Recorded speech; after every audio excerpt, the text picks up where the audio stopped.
What's up, YouTube? Thanks for tuning back in. Chase Games here, and today's video is speculation about our next event, Dragon Quest V.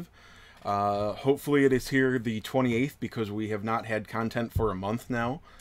That's almost literal. I did log in to do the EX fight, the Julianta EX fight, one shot, and as a lot of people like to make fun of me for, I am not a tactician, so that was cool. You know, I feel like I got a really big wiener. Like, I just took her down, like, right away. So, alright. So now, the current event ends on the 28th. Who knows when we'll get DQ5. It could be the 28th. It probably won't be, because they'll probably have another, like, 2-week long bullshit lead-up thing for it, but there's a good chance we're going to get it the 28th. It is the next event either way, so let's check it out. By the way, I've been scrolling through this. Like, it took me like 20 or 30 minutes on here just to scroll through everything. This is looking to be the biggest event we've had by far. It seems pretty cool. We've probably heard some things about it. Like, here we go. The first thing on the list is what to do at the Dragon Quest V event. Get a ring of water. This is probably why a lot of people have heard about this already and are very excited.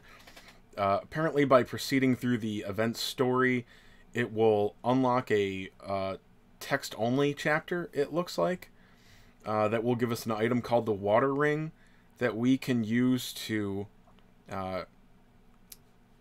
get one of the gacha units for free, one of the 3 Heavenly Brides. In this guide, I think they call them, like, Sky something, wife from the sky. I'm pretty sure it's the Heavenly Brides is probably what they'll call it.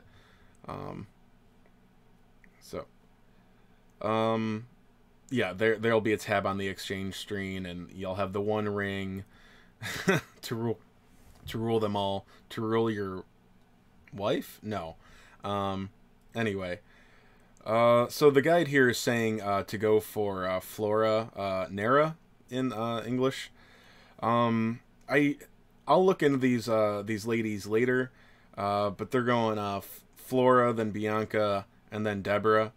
I think I might be leaning towards Bianca without looking at their skills, because she's literally the only wait, no, she's not. I think she has a one of these was a first, I thought. She has a zap ability. I thought somebody was coming with a new element. Deborah will have the first melee, Gira. That's Sizz attacker. She'll be the first Sizz attacker. No, this is who I was thinking of. Deborah might be my pick because she just has a real Sizz skill. The only other one is, Dread Dragon, which is, worthless. So maybe I'm going Deborah. I will check those out in another video. Let's go back to our list here. Alright, we're going to have, obviously there's an event shop. I had that pulled up somewhere, I think. It's going to be pretty standard. There are some small changes. Alright, so there's, besides the brides that are each their own banner, which I believe they all share the same A rank unit. Which is actually good, I guess, because, do you really want to worry about 3 A ranks? Because the banner units are generally very good. There will also be the boss banner, Mildreth. I don't know anything about him. Again, that will be another video about the banners, because there's just a lot here. Alright, so 1 orb in the shop, again. There is another orb to be attained in the event. I still don't think 2 is enough, but whatever, they're never going to change that. For global, the irises, we're going to get 10 of those, so it'd be nice to see that again. Hero fragments, 30, 10 stamina. This is actually the only big change, I think, and of course they're going to have weapons, but there's going to be a once-only gold for 10,000 for 2,000 medals. And then the gold for 1,000 a pop at 300 will actually go up 40 times. So you can get 50,000 gold from the shop, not counting it should again have the 5 times for 10 medals exchange. So decent shop. you know, pretty standard, but better than before, which has been the standard for JP, not necessarily global. Still salty about the shittiest event ever. Let's see. Alright, so there's going to be weapons here. You get these from the towers. I'll go into those in a minute. Each bride will have her own weapon, as well as the boss gets his S rank weapon. It will have let me see, Frizz, yeah, that's Frizz Breath. Yeah, Frizz Breath weapon. So actually, you know what? I mean, if you are in the same boat as me, where you aren't bothering to or trying to get the Orochi weapon, this can get some Frizz Breath rolls on it, which might make it very, very good. Yeah, because of course it will have its highest potency will be for the intended unit's special ability, but I have no intention of going for that unit, and I've never heard anything special about it. I'm sure he's strong, but and then yeah, we've got the weapons there for the brides. Let's see. There are 2 A rank monsters in the event. They are each in their own tower, which work a little bit differently. The link for the evaluation of Gans didn't come up. I don't know about him. Jamie, I forget what his English name is. The muscly pony dude. He's going to drop from his tower. It had a recommended CP of 16,000, so I'm not expecting it to be too tough. It's just going to be a casual farm, I believe. But when he gets let me see. I believe his first awakening gives him this. He increases spell resistance at the beginning of battle for 2 turns. He's going to get this move. It's a physical move. Moves 2 squares behind, which causes a small amount of physical damage to enemy, and it has only a range of 1. So I'm not sure. I mean, if that works exactly as it says, so you have to be in front of the enemy, but then you can kind of work behind it. Not too sure. Then it's got he is a spellcaster, so he has Frizzle, and then this is actually not just Whoosh. This is, I believe it. I don't know if it says weak here, so I don't know if it will be damage similar to Whoosh or Swoosh. Swoosh being the more powerful, of course. So it's going to do. It's got the same range, and it's just like Swoosh, but it has a chance to put enemies to sleep. It's only 28 MP, so that's why I wonder if it has the same damage as Swoosh, although they don't mention it being weaker in his evaluation here. So Jamie could be a very powerful unit. He'll have, yeah, his awakenings will increase the potential for his special move to put things to sleep, which is very good. I would rather have that than 10% Swoosh damage, because if you there's better Swoosh users. That's flat out. There are better Swoosh users, but if you want to do Swoosh damage and put something to sleep, this guy's going to be amazing. And he is resistant to Swoosh and Bang, and weak to Sizz and Crack. So, alright, that's enough for him. Alright, so again, Gans, don't know about him. I'm sure he'll be decent and worth farming. There will be event missions. I think I had that tab over here. There will be a daily quest to get Bwan's keys, Boon's keys. I'm not sure. Keys seem to be required to fight the giant boss, and we'll touch on that in a minute. Each attempt will take 10 keys, so you're getting 15 just through daily rewards here. And then you get 5 demon fragments apiece for... no, actually that's beast fragments for getting each of the A ranks to level 90. And they do each have their own battle road. So remember when events came with battle roads?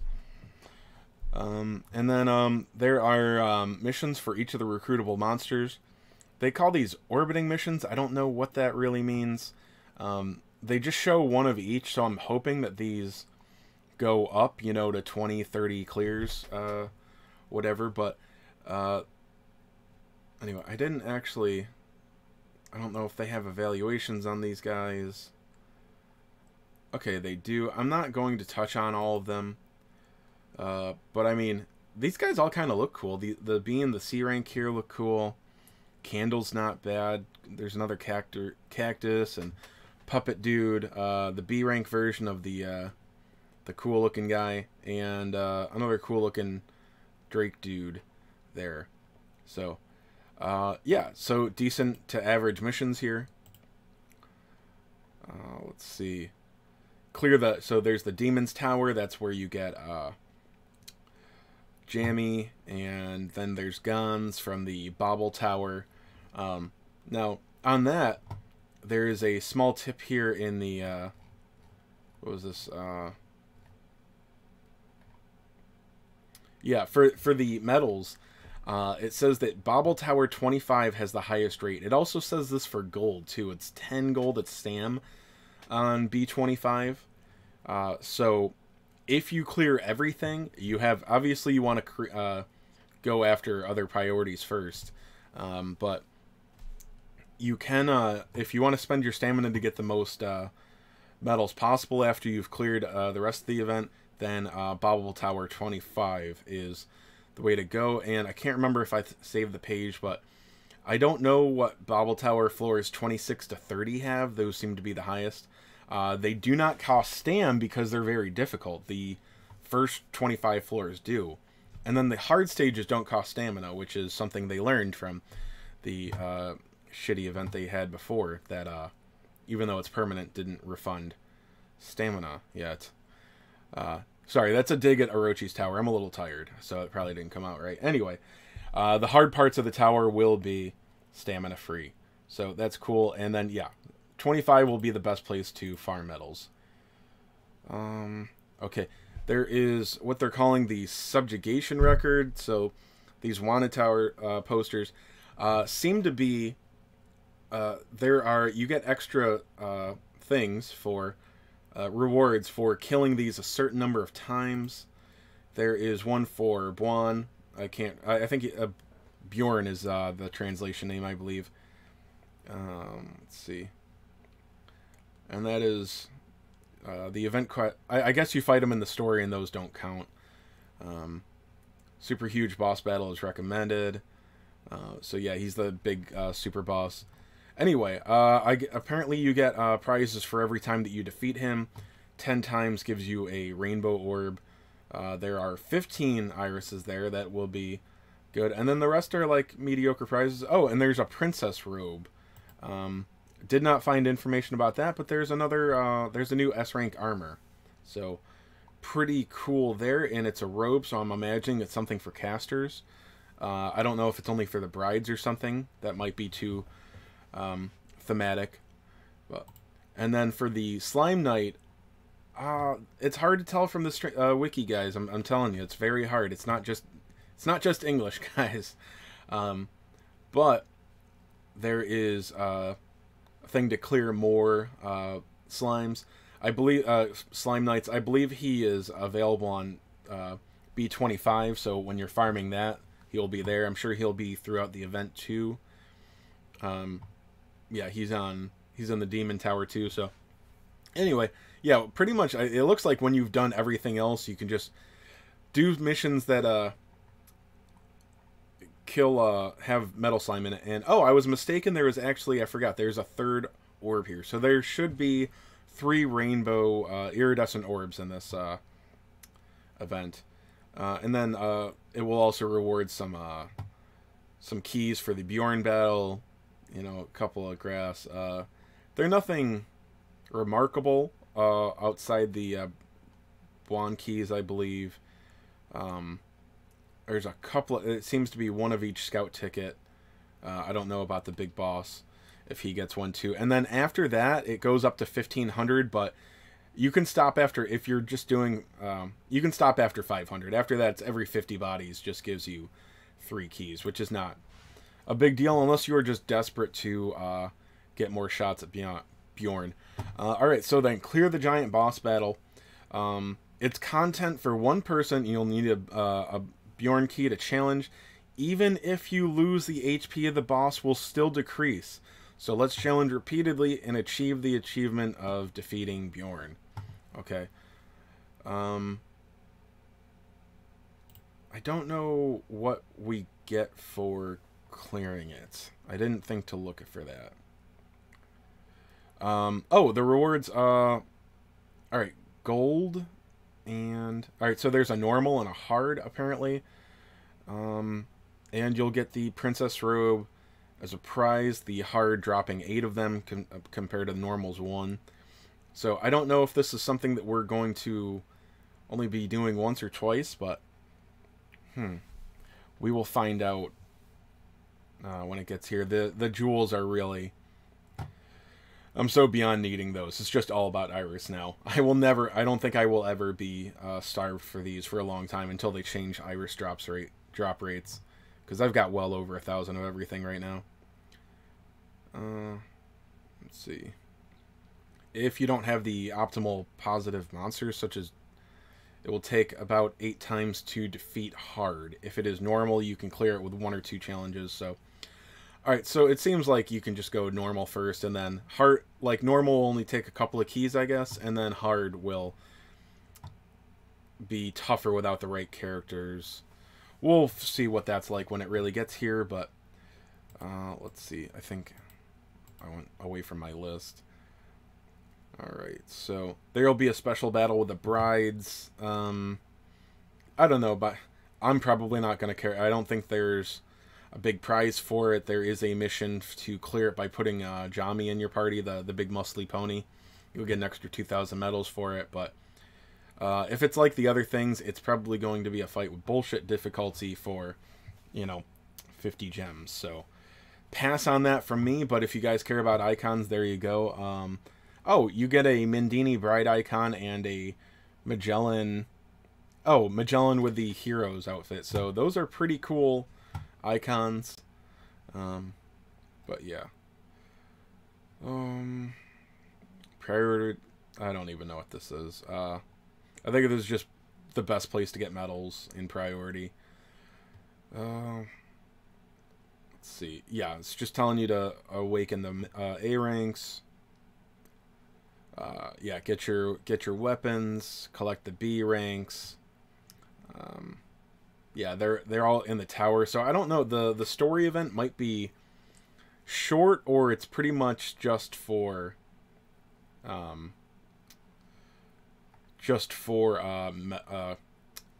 gems. So I don't know, it doesn't really say anything about the story. I don't know if anything drops there. So we'll find out about that. Yep, you'll have the bride gotcha up. There will be the Mildress banner. And we went over the exchange shop before. 2 B rank scrolls. And that seems to be it for the event. Again, it seems pretty big to me. A lot going on. And again, I'll go over the banners in another video. And I'm just really crossing my fingers that we get this the 28th, because there is not a lot of reason to play Dragon Quest Tact right now. I mean, you're just mindlessly farming or just doing your arena. I didn't do arena last week, so all right. Anyway, I will be back soon with the banners, and looking forward to this event. You guys have a good night. Thanks.